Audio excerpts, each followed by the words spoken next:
Oh, hey there, Diablos. I didn't see you there. Some of you may be thinking, ZOMG, I'm gonna run some ICC tonight. And others may be thinking, OMG Laws Rothelmayo, WTF does that mean? Well, I'm here to give you an inside look on Blizzard Entertainment and gaming.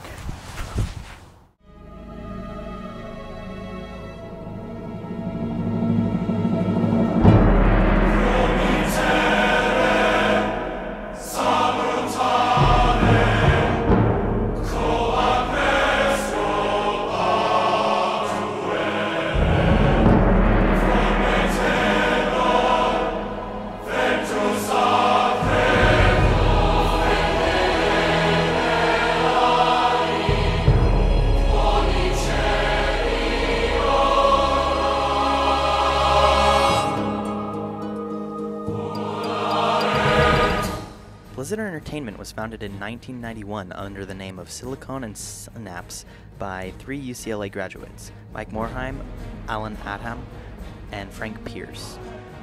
In 1993, Silicon and Synapse launched their first games entitled Rock and Roll Racing and The Lost Vikings, which had moderate success.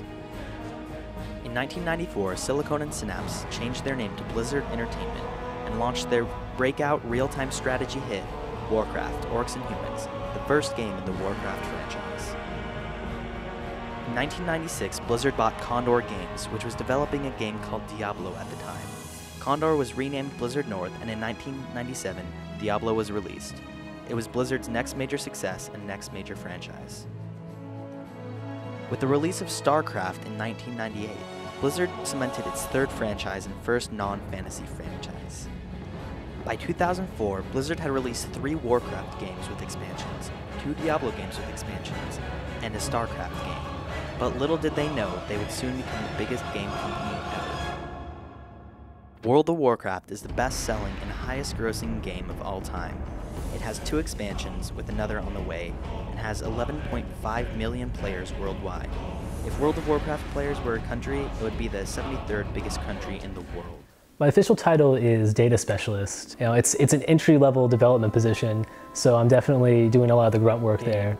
I think that storytelling has been really important in earning games respect as a form of media, because I think games have shown that they can tell a story in a way that's a little bit different than a film or a book. For instance, you know, a film, you're pretty much limited to an hour and a half, maybe even 3 hours in some extreme circumstances. A game can have 40, 80 hours of story to it, which is longer than some books take to read, really. I mean, there's this theory that about game design called flow, and basically the idea of flow is that there's this kind of there's this sweet spot between challenge and lack of challenge that you go for. So if a game is too challenging for you, then you get frustrated, and the pattern that you're trying to execute becomes too noisy, and you don't understand what's going on, and you lose interest in that way. But also, if it's not challenging enough, then you lose interest because you're bored. You're not, there's nothing engaging you.